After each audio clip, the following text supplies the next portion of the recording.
ఇవాళ group 1 preliminary పరీక్షను నిర్వహించేందుకు టీజీపీఎస్సీ అధికారులు సర్వం సిద్ధం చేశారు. రాష్ట్ర వ్యాప్తంగా 897 పరీక్షా కేంద్రాలు ఏర్పాటు చేయగా సుమారు 4.03 లక్షల మంది అభ్యర్థులు పరీక్షకు హాజరు కానున్నారు. ఈ మేరకు టీజీపీఎస్సీ పటిష్ట ఏర్పాటు చేసింది. ఉదయం 10 గంటల 30 నిమిషాల నుంచి మధ్యాహ్నం 1 గంట వరకు పరీక్ష జరగనున్న నేపథ్యంలో అభ్యర్థులు అరగంట ముందే కేంద్రానికి చేరుకోవాలని అధికారులు సూచించారు.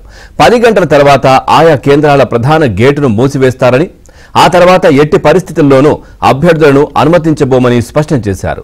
పరీక్షా కేంద్రాల్లోకి ఎలాంటి ఎలక్ట్రానిక్ పరికరాలు గాని వస్తువులను గాని అనుమతించబోమని పేర్కొన్నారు.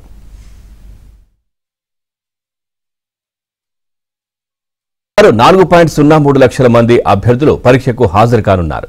ఈ మేరకు టీజీపీఎస్సీ పటిష్ట ఏర్పాటు చేసింది. ఉదయం 10 గంటల 30 నిమిషాల నుంచి మధ్యాహ్నం 1 గంట వరకు పరీక్ష జరగనున్న నేపథ్యంలో అభ్యర్థులు అరగంట ముందే కేంద్రానికి చేరుకోవాలని అధికారులు సూచించారు. 10 గంటల తర్వాత ఆయా కేంద్రాల ప్రధాన గేటును మూసివేస్తారని, ఆ తర్వాత ఎట్టి పరిస్థితుల్లోనూ అభ్యర్థులను అనుమతించబోమని స్పష్టం చేశారు. పరీక్షా కేంద్రాల్లోకి ఎలాంటి ఎలక్ట్రానిక్ పరికరాలు గాని వస్తువులను గాని అనుమతించబోమని పేర్కొన్నారు.